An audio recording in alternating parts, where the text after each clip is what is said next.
گوێگران و بیسەرانی ڕادیۆی دەنگیگەل لە هەر شوێنێک گوێبیستی من سڵاوتان لێبێ. من محەممەد بابانم، ئامادەکار و پێشۆشکاری بەرنامەی پرسی ئەم جارشمان تایبەتەکەین بە پانورامای ڕووداوە گرنگەکانی باشووری کوردستان لە ساڵی ڕابردوودا. بۆ قسەکردن لەسەر ئەم بابەتە میوانداری ڕۆژنامەنووس هاوڕێکارمان کرد. هاوڕێکاران بەخێر. سپاس بۆیەوە. زۆر سپاس. سەرەتا وەکو بەڕێزیشتان دەزانن ساڵی 2023 ساڵێکی پڕ لە کێشە و قەیران بوو لە ڕووی ئابووری، لە ڕووی سەربازی و لە ڕووی هێشە داگیرکاریەکانەوە. گەر بپرسم بەڕێستان ساڵی 2023 چۆن هەڵەسەنگێنی بفەر؟ بەڵێ سپاس بۆم دەرفەتە ئەوەی کە هەبێت وەکو ڕۆژنامەنووسێکەمە بەردەوام لەناو هاوڵاتیانێن و بەرکەوتەمان هەیە لەگەڵ هەموو توێژەکانی کۆمەلگایە. سەرجەمی توێژەکانی کۆمەلگا ساڵی 2023 بە ساڵێکی پڕ قەیراناوی تەمان لە باشووری کوردستاندا و باسی باشووری کوردستان ساڵێکی پڕ قەیراناوی و ساڵێکی پڕ کێشاوە، پڕ کێشمەکێش، پڕ زەحمەتی بووە بۆ تەواوی توێژەکانی کۆمەلگا. دەبینین کە لەناو باشووری کوردستان ئەگەر بابەتی موچە وەربگرین، سێ موچەی ساڵی 2023 هەر بە ناوێکی جیاوازی وەکو پاشەکەوتووان و دووبارە دیزە بە دەرخۆنەکرا و نەدرا بە هاوڵاتیان و دەبینیشین ئێستا دیار نییە ساڵی 2024 سەرەتاکەی چۆنە بێ بۆ هاوڵاتیان و هەر لە هێرش و داگیرکاریەکانی دەوڵەتی تورکیا و هەر لە خیانەتەکانی پارتی دیموکراتی کوردستان پەدەکە و هاوکار سێکتەری تەندروستی و وەستانی خوێندن لە چەند ناوەند وە چەند بەشی باشووری کوردستان لە سلەیمانی و ڕانیە و گەرمیان و دەوروبەری لەو چوارچێوەدا دەبینین کە تۆخی باشووری کوردستان لە ساڵی 2023 و هەتا ڕاوەستانی حکوومەتی هەرێمی کوردستان لەلایەن دادگای فێدراڵی و ئێستا حکوومەتێکی کاربڕێکە دەتوانین بەگشتی بڵێن کابینەی نوێمی بە سەرۆکاتی مەسرود بارزانانی کابینێکی پڕکێشە بوو بە تایبەت ساڵی 2023 هەر خێران و زەحمەت بوو هاوڵاتیان. بەڵێ بێگومان لە سەرەتای دەستپێکی ساڵی 2023 کۆمەڵی حەدەس و ڕووداوی گرنگ هەبوو، بەڵام دیارترینیان کۆمەڵ کوشتکردنی خێزانی مەلا ئەحمەد جەلالەدین بوو لە کاتێکدا لە درنگانی شەوی 19 کانونی دووەمیەم ساڵ ئەوە بوو لە ڕێگای نووسەیبین مێردین خێزانێکی خەڵکی شاری دۆک کۆمەڵ کوشتکران. لەسەرەوە حەدەسە بەڕێسان چۆن خوێندنەوەتان بۆ کرد وەک ڕۆژنامەنووسێک، چۆن ئەو پرسەتان ڕووماڵ کرد لە ماوەی ئەو ساڵەدا؟ بەڵێ ئەمە تیشکی باش ماخست بە سەر بابەتانەوە شرۆڤی باشمان کرد بووە تێڕوانینی ئێمە لە سەرەتاوە دیار بوو بۆ بابەتە بە ڕاستی ناشارم ئەو لێکدانانەوەی کە ئێمە بمان کرد بۆ ڕۆژنامەنووسێک وەکو ئەزمونێک هەمان بوو لەو ناوچەیە لە ژێردەسەڵاتی ئاکەپۆ و مەهاپەدا ئەوە بوو کە بابەتەکە بابەتێکی سیاسیەوە تیرۆرێکی سیاسی سەرەتا وایان نیشاندا کە دوو سێ کەس بە شێوازی چەتەیی ویستوانە ئەو پارەی کە بەو مامۆستا بەڕێزە بووە لێی بسەنەوەمانە، بەڵام دەبینین لە دوای تیرۆرکردنیان لە دوای کوشتنیان بەش بڕێکی زۆر پارە ناو سارەکە بوو دەستکاری نەکرا بوو، بڕێکی زۆر زێر لە ناو سارەکە بوو دەستکاری نەکرا بوو. دوای کەم لێکۆڵینەی وردمان کرد و گەڕاینەوە بۆ ڕابردووی ئەم مامۆستا بەڕێزە سێمان کرێکێکە لەو مامۆسانەی کە لە دهۆکدا هیچێک ببوورن هیچ لە مامۆسان ناڕازیەکان و لە بەرامبەر پەدەکەدا قسەی هەبووە ناڕازایی دەربڕیەوە بە تایبەت بۆ هێرش و داگیرکاریەکانی دەوڵەتی تورکیا و ئێمە دەبینین لە شیلاتزێ کاتێک گەل ڕاپەڕینی کردوە خۆپشاندانی کردوە بنکە و بارەگاکانی دەوڵەتی داگیرکاری تورکیان سووتان دەباوەکانیان سووتا بینیمان کاردانەوەی پارتی چی بوو؟ هەمان ئەو کاردانەوەی ئاکەپ و ماپە بوو، دەستگیرکردنی گەنجان بوو، ڕۆژنامەنووسان بۆ ئازادی خوازان بوو، زیاتر لە 800 ئازادی خواز و گەنج و چالاکوانان لە زیندانەکان تەنگ کردو بۆ لە چوارچێوەداوەژێکی بوو لە پلانەکانی ئاکەپ و ماپە و پارتی دیموکراتی کوردستان کە و بنەماڵان قەتڵ و عام کرد لە باکووری کوردستاندا و کەیسەکەشیان بە هەمان شێوازی کەیسەکانی دیکە دیزە بە دەرخوونە کردوە دیار نییەوەی کە چی لە بکوژی ئەو بنەماڵی هاتووە کەیسەکەی گەشتۆ بەچوە و کۆمەڵک مادە و یاسای ئەوانی کە خۆیاندا ناوەدەسەڵات هەمیشە خۆیانی پێ پارێزن و ئەو کەسانشی کە بکەری و کارانن پێیانە پارێزن دەبینیم کە لە دەرگاکان بەشیشان ئازاد دەکرێت و لە ئەنجامدا کەسێک دەمێنێتەوە دواتریش دوای ماوەیەک بە کۆمەڵک فەرمانی شەخسی و تایبەت و ئەوانی کە پێڵێن مەرسومی سەرۆک و نازانم کۆمەڵێکی یاسایی مافی مرۆڤ و چی کە خۆیان داهەنتاشیوە بۆ ئەو جەلادەکانی خۆیان ئازادیان دەکەن. بەڵێ لە کارخستنی پەرلەمانی حکوومەتی هەرێم یەکێکی دیکە بوو لەو حەدەسانی لە ماوەی ئەم ساڵا ڕوویاندا داخستنی پەرلەمان ئەمیش دوایەوەی کە کابینەکەی مەسروو بارزانی 4 ساڵی کۆتایی پێهێنا و تەمەنی پەرلەمانی بۆ ساڵێکی دیکە درێژ کردەوە بەڵام ئەوە بوو لە CIR دادگای فیدراڵی درێژکردنەوەی تەمەنی پەرلەمانی بەنایاسایی لە خەڵمدا ئەوە بوو لە کاری خست پێ دوایە هۆکاری ئەم بێ ئەرزشکردنی پەرلەمان بۆچی ئەگێڕیتەوە و بۆچی تەمەنی پەرلەمان درێژکرایەوە بەڵێ لە سەرەتای باسمان لەوە کرێکێک لە خاصێتی ئەم مرۆڤە تاکڕەویە و غێری بڕیارەکانی خۆی و غێری بیرکردنەوەی خۆی بڕای بە شتێکی تر نییە پەرلەمانیش بە هەمان ئاقارڕۆی هەر لە سەرەتاوە بەشێک لە چالاکوانان و ئازادی خوازان ئاماژیان بە ئەدای پەرلەماندا کادایکی لاوازە بە حکمی وێنەی حیزبەکەی مەسرور بارزانی ئەندامی زۆرینەی هەیە لە پەرلەمانە بە بڕیاری زۆرینەی خۆی و لەگەڵ کۆتاکانە کە 11 کورسی تورکمان و کۆتاکانە کاتانێ بڕیا لەسەر پرسانەیە کە خۆی ئێوێت و خۆی ئاڕاستەکەی دیاریەکات و ئامانجێکی هەیە لە پشتیەوە کە ئامانجێکی داگیرکەرانەشە لەو چوارچەوەدا ناچینە قوڵای بابەتەوە بۆیە لەو چوارچەوەدا پەرلەمانی کوردستان هەتا کۆتایەکەی بۆ ئاقارە هێنای کە گەشتە کۆتایەکەشی هەر زوو چالاکوانان و ئازادی خوازان هۆشتاریاندا کە ناکرێت ماوەی پەرلەمانی کوردستان درێژ بکرێتەوە هەرێمی کوردستان بکرێتەوە ئەو فەراغی یاساییەوانێ شتێکی نادەستوریە ناقانونیە ئەم گوێ ناگرێت گوێ لە هیچ کەسێک ناگرێت و بڕای بە بڕیارەکانی خۆی بوو بۆ شوازە کە دەبینین پەرلەمانی هەرێمی کوردستانی پەک خستەوە ماوەی نزیک دەبینەوە لە ساڵێک کە حکوومەتێکی کاربڕێکەرمان هەیە کە لەلایەن دادگای فیدراڵی و حکوومەتە بە حکوومەتێکی کاربڕەکەر ناسرا و هاوکات دەمەش دەگرێتەوە بۆ تاگڕەوی و ئەو بیرە چەوتانی خودی مەسعود بەرزانی کە لە کابینی نوێ پێڕەوی کردووە بەڵێ هەر تایبەت بە هەڵبژانی پەرلەمانی کوردستانیش تا ئێستا ڕاستە لە مانگی شوبات دیاری کراوە بۆ بەڕێوچوونیە و هەڵبژارنە بەڵام تاوەکو ئێستا هیچ هەنگاوێکی کردداری نیە بۆ ئەنجامدانی هەڵبژاردن و حکوومەتی کاربڕێکەری ژەوێ بەو جۆرە بەرداوامی پێ بدات بابەتێکی دیکە داخستنی ئاسمانی تورکیا بوو بە ڕووی فڕۆکەخانی سلێمانی لە 3 نیسان و پاشان بۆردمانکردنی فڕۆکەخانەکە لە 7 نیسان خوێندنەوەی بە بەڕێستان بۆ ئەم دوو حەدەس سەرەتامێ من تێڕوانینی پارتی دیموکراتی کوردستان بۆ ئەم ڕووداوانە وەربگرم لە میدیاکانەوە چۆن کار لەسەر ئەم ڕووداوانە دەکەن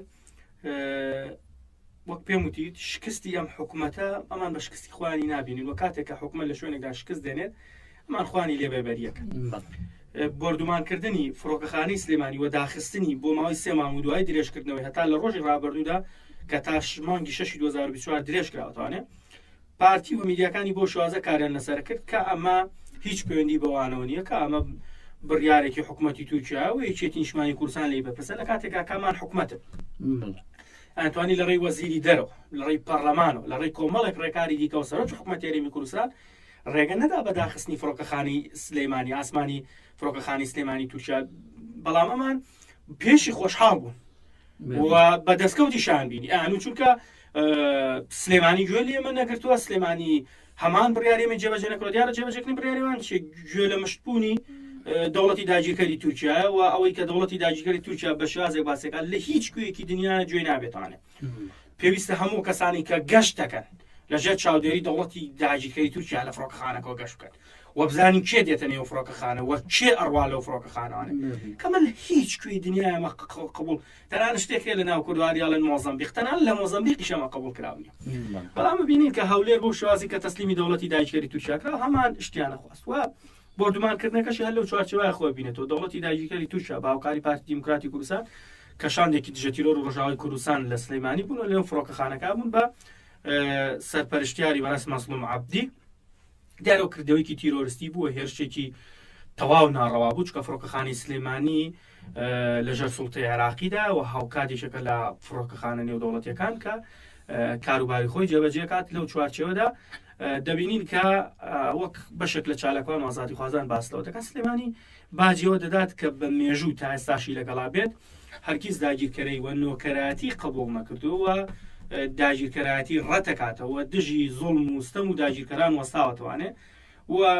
ڕابردوو ئێستاش گوتوێتی باجەکەی هەرچی بێت ئەیدات بێباکە لە بەرامبەر ئەو باجیکە ئەیدا لە بەرامبەر ئازاد بوونی بەڵێ پەخستنی پرۆسەی خوێندنی شێکی تر بوو لە ڕووداوەکان لە کاتێکدا ڕۆژی سیانزەی ئەیلول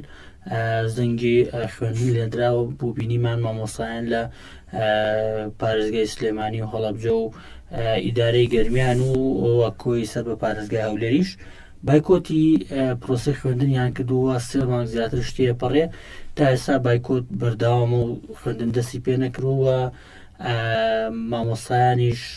سوورن لەسەر هەڵوێستیان و حکوومەتی هەرێمیش تا ئێستا لەگەڵ وەزارەتی پەروەردە بەدەم داواکاریەکانیان نەڕۆشتووە ئەم حەدەسە چۆن باست هەڵیان ئەمە شاوەکۆی فڕۆکخانەی سلێمانی ئەماتوانین بەڕوون و ئاشکرا هەڵوێستی حکوومەتەکەی مەسرور بارزانی ببینین هیچ بەگارێکی بۆ سلێمانی و گەرمیان و ڕاپەڕین پێ نییە بە تەواوی حکومڕانی هەر 4 ساڵەکەی کابینەکەی خۆی یەکجار سەردانی سلێمانی کردووە سەردانی گەرمیان و ڕاپەڕین و ڕانیۆمانی هەر نەکردو ئەمە تەنها بنەماڵەیەکە کە جوگرافیایەکی لەناو باشووری کوردستانە گرتەوە دەسانێ دەسەڵاتەکانی حکوومەتی هەرێمی کوردستان بەکار دێنێ بۆ بەرژەوەندی خۆی بۆ دەوڵەمەندکردنی بنەماڵەکەی یعنی بەڕاستی خۆی کارەساتەکە لەوایە کە ئێمە بڵێن حکوومەتی هەرێمی کوردستان ئەم حکوومەتی هەرێمی کوردستانی ئەم حکوومەتی بارزانیەکانە و ئەم حکوومەتە تەنها بۆ خزمەتکردنی خۆیان بڕوان پێ بکە هاوڕێ هەتا لە ناو هەولێریشدا ئەو ناوچەی کە توێژە هەژارەکانی تیاش و ئەو ناوچەی کە کۆمەڵێک مرۆڤی تێدا دەژی کە پارتینی و ڕنگبوونی پارتیان تێدانی وەک پارتی بیر ناکەنەوە سزادرێ لە ناو دوهۆکیشدا لە ناو سۆرانیشدا بە هەمان شێواز جیاوازێکرێت لە نێوان خزمەت گوزاری لە نێوان گەڕەکێکا کە لانگری پارتی بێگە لانگری حزبێکی تبێ بۆمانە حکوومەت نین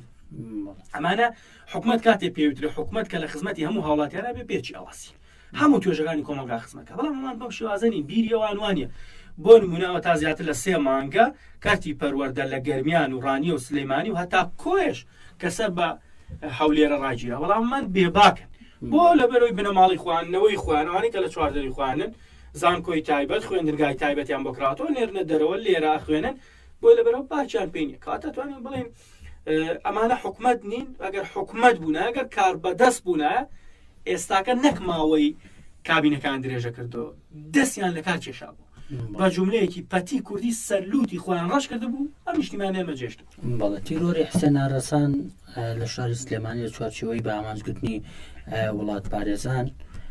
لە ڕۆژی نوێ حوزەیران و پاشان گیان لە دەستدانی یاخود شەهیدبوونی لە دەی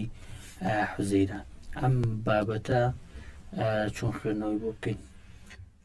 ئەو چێتە بابەتی ئەو تیرۆرانی کە لەمەوەی ڕابردووە مامۆستا شەماڵ و هاوکات لە دوای حسێن ئاراسانیش دەنیس جەودەت لە هەولێر هاوسەرۆکی کەنەکە تیرۆرەکرێت ئەو تیرۆرانی دەوڵەتی داگیرکاری تورکیان لە ناو باشووری کوردستاندا بە هاوکاری پارتی دیموکراتی کوردستان بە شێوازێکی ڕاستەوخۆ بە هاوکاری دەستگای پاراستنی پارتی دیموکراتی کوردستان لە ناو باشووری کوردستان ئەنجامدرێن ئەم تیرۆرانە بە زەهنێتێکەکرێن کەسانی پێشەنگ و ئازادی خواست ئەکەنە ئامانج دەوڵەتی داگیرکاری تورکیا بۆ ئەوەی کە بە گەل و ئازادی خوازان بڵێن ئێوە لە هەر شوێنێک بنێمە توانین دەستمان پێتان بگات و پێویستە ئێوە ڕابوەستن لەوەی کە دوژمنایەتی دەوڵەتی داگیرکاری تورکیا بکەن و هاوقات ڕوبەڕووی ئەو دەوڵەتە بوەستنەوانێ چونکە ژیانیەوە بەدەستیەمەوە کات بمانێ توانین لە هەر شوێنێ بێوە تیرۆ بەڵام ئەوەی جێی خۆشحاڵیە بەردەوامی ئازادی خوازان لەسەر ئەو ڕێوڕێبازە و دووپاتکردنەوە و جەختکردنەوەی هەموو ئازادیان سیرەکەن لە دوای تیرۆرکردن و شەیدبوونی هەر ئازادی خوازێک لە باشووری کوردستان لە کۆی جیهانە کۆنگرێکی ڕۆژنامەوانی یاخود چالاکیەک سازەکرا لە ناو چالاکیەکەیە بە هەزاران هاوڵاتی ئامادابێ و بە دەیان هاوڵاتی لە مایکەکان و هاوارەکە دەڵێمە درێژە پێدەری خەباتی ئەو شەیدین و ناوەستین لە خەبات و تێکۆشان ئەمە بۆ خۆی وەڵامدانەوەیکی گرنگە بۆ ئەو بابەتەی کە دەوڵەتی داگیرکاری تورکیا وەکو ڕێباز و میکانیزمێک گرتوێتە بەر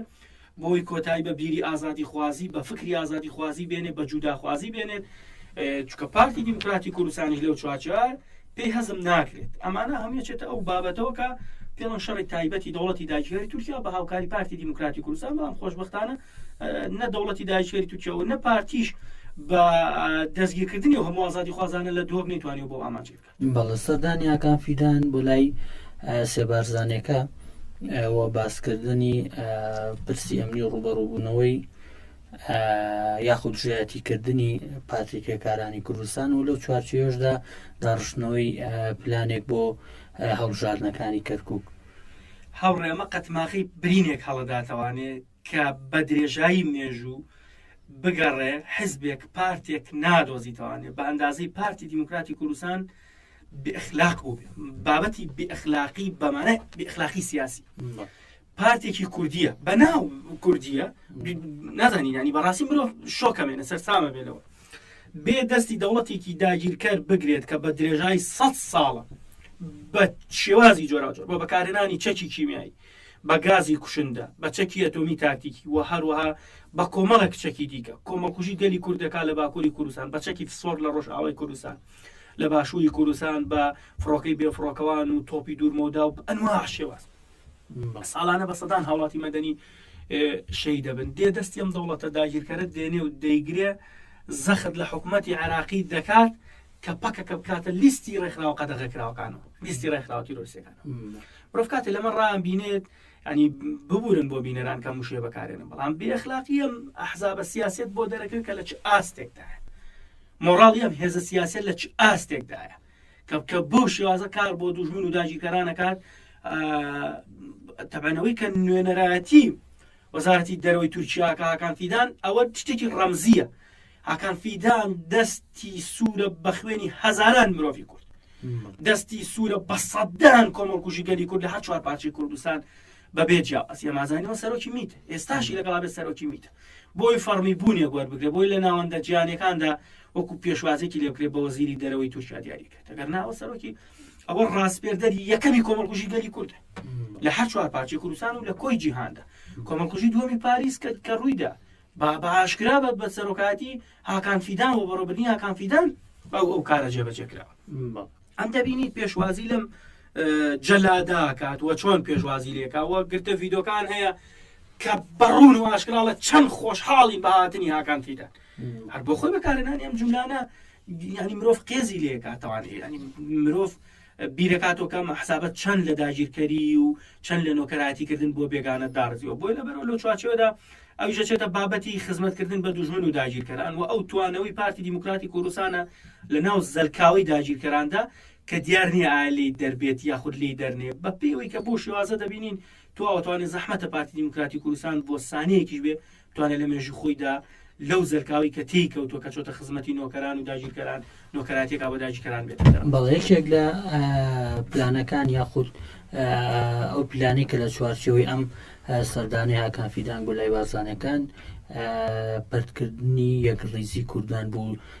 لە شاری کەرکووک ئەو بوو بینیمان لە 2 ئەیلول کاتێک گەنجان لە گەڕەکی ڕەحیماوە دەستیان کرد بە خۆشاندان داوایان کرد و ڕێگای سەرەکی کە ڕێگای کار و کەسابەتیانە لە نێوان کەرکووک هەولێر بکرێتەوە بەڵام ئەوە بوو بینیمان پەدەکە لە ڕێگەی سەربازەکانی و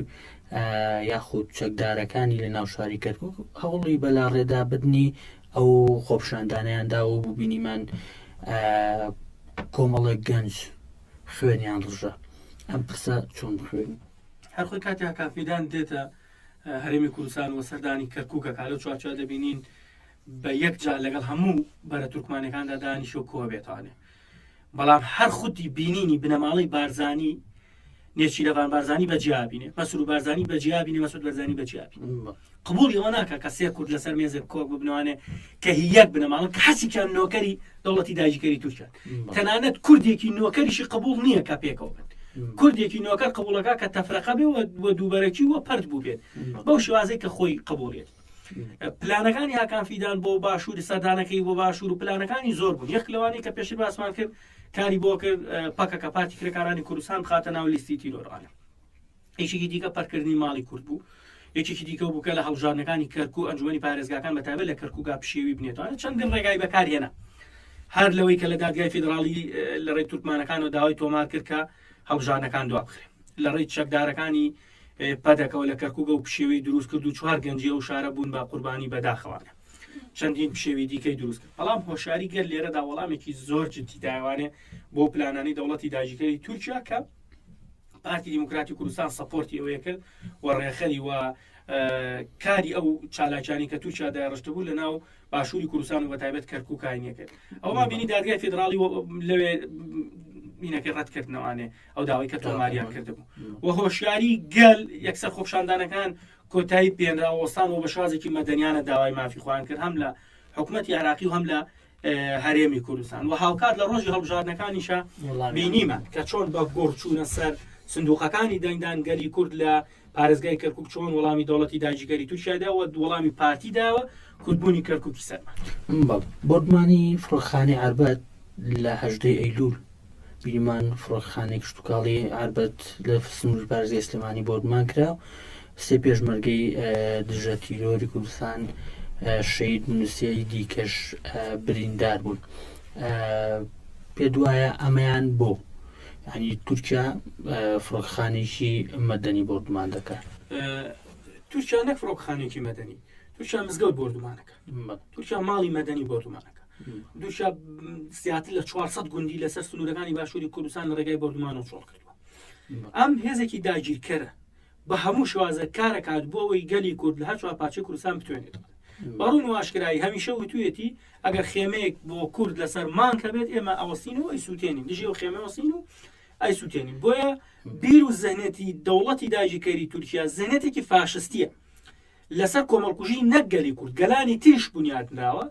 و غێری خۆی هیچ کەسێکی تر قبول ناکە. بەڵام گەلی کورد ئەمە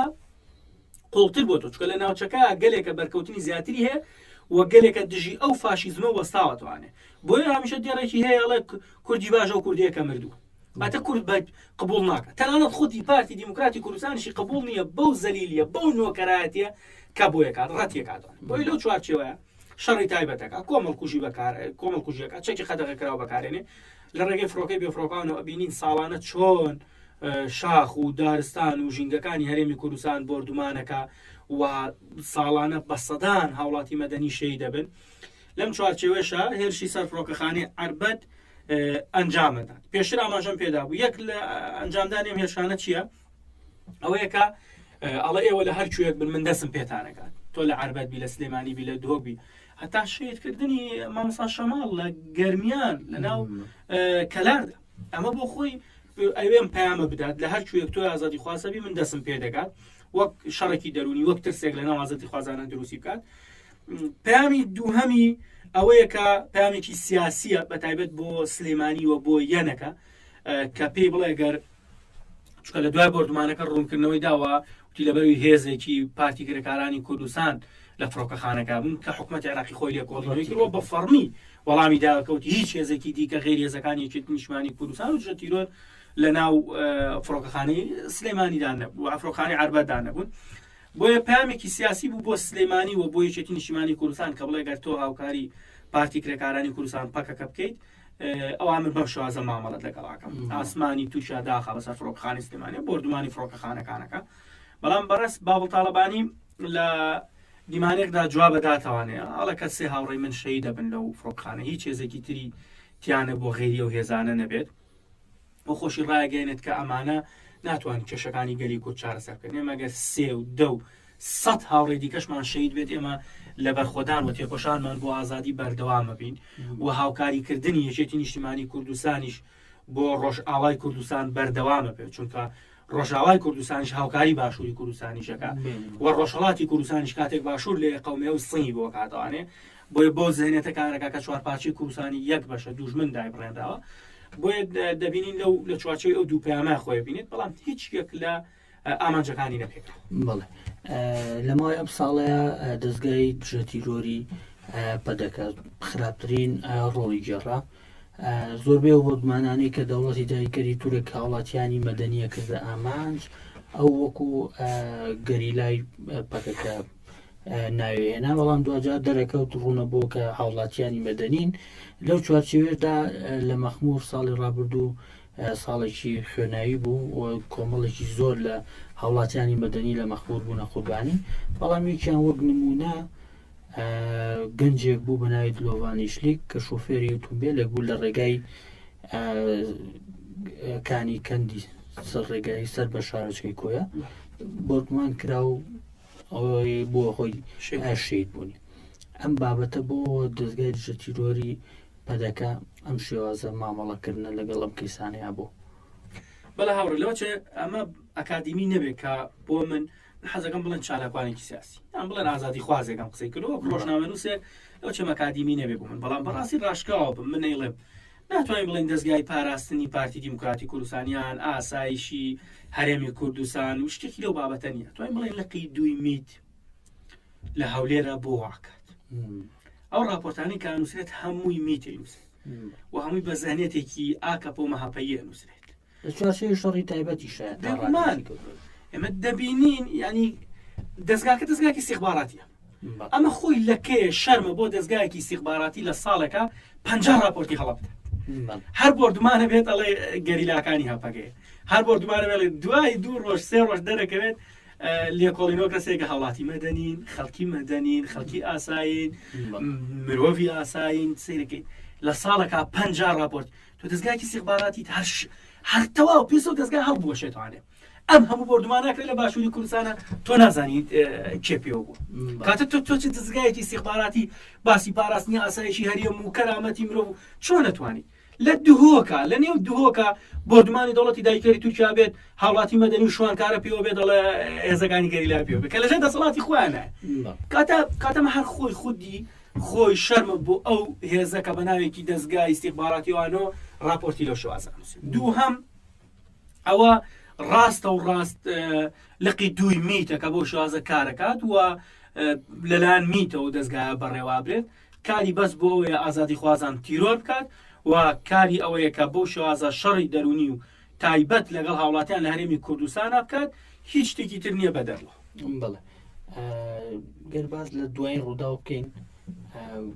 بێگومان کۆمەڵ ڕووداوی دیکەژە بۆ بەڵامەکە و دوایین ڕوودا و باسییم بابەتاکەین وە کۆتایی بەرنامەکە دێنین ئەویش کشانەوەی هەپەگە و دەستپێکردنی ئاڵۆزەکانی چێقەرەچۆغ بوو بینیمان لە 19 تشرینی یەکەم فەرماندەی ناوەندی هێزەکانی پاراستنی گەل نەپەگا ڕایگەیان کە بە تەواوەتی لە مەخمور کشاوینەتەوە کەمپی مەخمور ڕادەستی هەوڵاتیانی کەمپەکە کراوە بینیمان پارتی دیموکراتی کوردستان پەدەکە ویستی دەست بەسەر ئەو بارەگەیانە بگرێت یاخود ئەو قولانەی کە هەبووە لە چوارچێوەی کەمپەکە شەڕ و پێک هەڵبژان چوار ئەفسەری پێشمەرگە بە دوای یەکا چوار ئەفسەر و پلەدار هەمەیان چۆن خوێندنەوەی بکرێت بەڵێ دەبینیت پارتی دیموکراتی کوردستان لە هەموو شوێنێکدا بەتایبەت شوێنە ئاساسیەکاندا تاوان ئەوەی کارکردنی پارتی دیموکراتی کوردستانەوە جاسوسی کە پارتی دیموکراتی کوردستانە دەبینین زات لە 5-6 ساڵە حەسری خستۆتە سەر کەمپی مەخمور بۆ ئەوەی ئەو گەلەی لە کەمپی مەخمورە تەستیمێ بەڵام دەبین چ بەرخۆدانێک وە چ ئیرادێکی بەهێزیانێ گەلی کەمپی مەخمور لەو چوارچێوە کە شکستی هێنان لەمەدا بە شێوازی جۆراوجۆ لە ڕێگای تورکیا هێرش دەکاتە سەر کەمپی مەخمور و هاوکات لە حکوومەتی عێراقی هانەدا کە هێزەکانی هەپەگە و نەپەگە لەو ناوچێن و پێویستە بکشێنرێنەوەوانە پێویستە هێزی ئەوانی لێ جێگیرکرێ چەندی بردومان ڕوەدا وەک ئاماژەت پێدا کە بە شێوازێکی ڕاستەخۆ نەپەگە ڕایگەن کە تەواوی هێزەکانمان لە مەخمور کشانوتوانێ و کەمپەکەمان تەسلیمی کرۆ دوای لیوای چواری فرقەی چواری عێراقی جێی ئەو هێزانە پڕەکاتەوانێ بەڵام پارتی دیموکراتی کوردستان ئەمەی پێ قبوڵمان کرد وەکو هاوکارێکی دەوڵەتی داگیرکەری تورکیا چۆن لە چیاسەرکەشەکانی کوردستان بنکە و بارەگات دروستەکات دوای بنکە و بارەگاکانی تەسلیمی سەربازانی دەوڵەتی داگیرکەری تورکیاکات بە هەمان شێوە ویستی لە چیای قەرەچوخ ئەمە دووبارە بکاتوانێ چەند شوێنی استراتیژی هەیە کاڕوانێ بەسەر کەمپی مەخمورە بۆ ئەوەی تیرۆریش دەستی تیرۆری خۆی بگەێنێ بەناو کەمپی مەخمور و بتوانە ناو کەمپی مەخموریشا تیرۆر بکە و سیخوڕی بەسەر کەمپی مەخمورۆ بکات ئەو شوێنانە جێیکەوە بیدا بە دەستگای جاسوسی میت تەسلیمی میتی چکەمەزانی لەو شەڕەدا دوو ئەندامی میت دەکوشرێت ینی ئەوە شتێکی ڕون و ئاشکرایەکە پرسە ئەندامی میت چیەکە لەوێدا ئەندامی میت بۆ چیچ گەشتۆتەوە ئەندامی میت چیەکە لە ناو هێزی پێشمەرگاکە بەداخەوە هێزی پێشمەرگە نیە توانین بڵێ چەکدارەکانی پارتی کوردستان و هەر خودی گیان لە دەزانی کوژرانی 4 کەس چوو بە ئەفسەری پلە باڵا ئەمش بۆ خۆی پرسیارە بۆ چیەک لە دوایەکەم ئەفسەرە پلە باڵانە بۆ لە یەک شوێنە کۆ بوو نەتوانێت کە بە پێی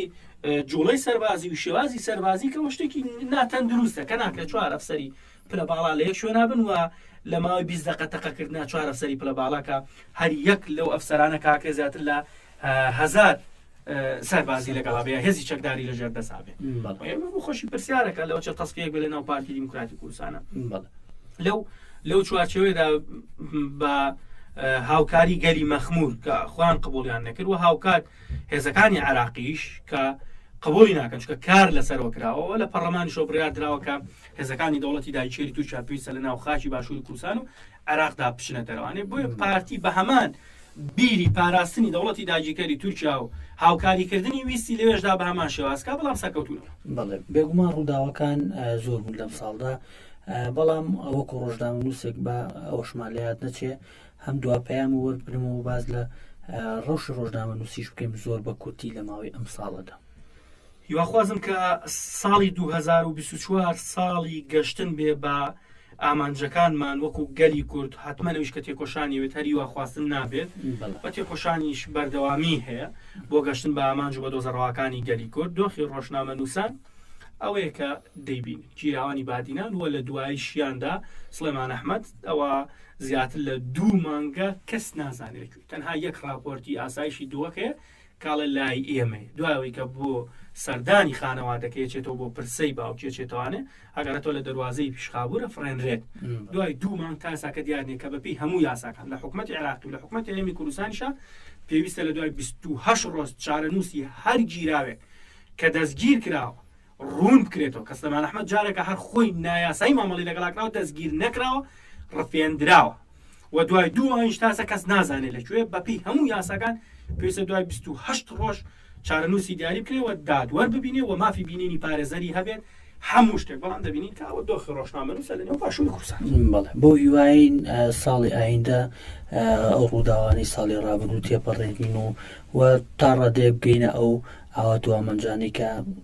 بێگومان دەستکەوتەکانی بۆ تەواوی کوردە لە 4 پارچەی کوردستان هەوڕێ کاروان ڕۆژنامە نووس دووبارە سوپاس بۆ ئامادەبوون. سوپاس بۆ ئامادەبوونیەوەش. بەڵێ بەڕێزان زۆر سوپاس بۆ ئێوە تاوەکو پرسێکی دیکە ئاسوودە بن.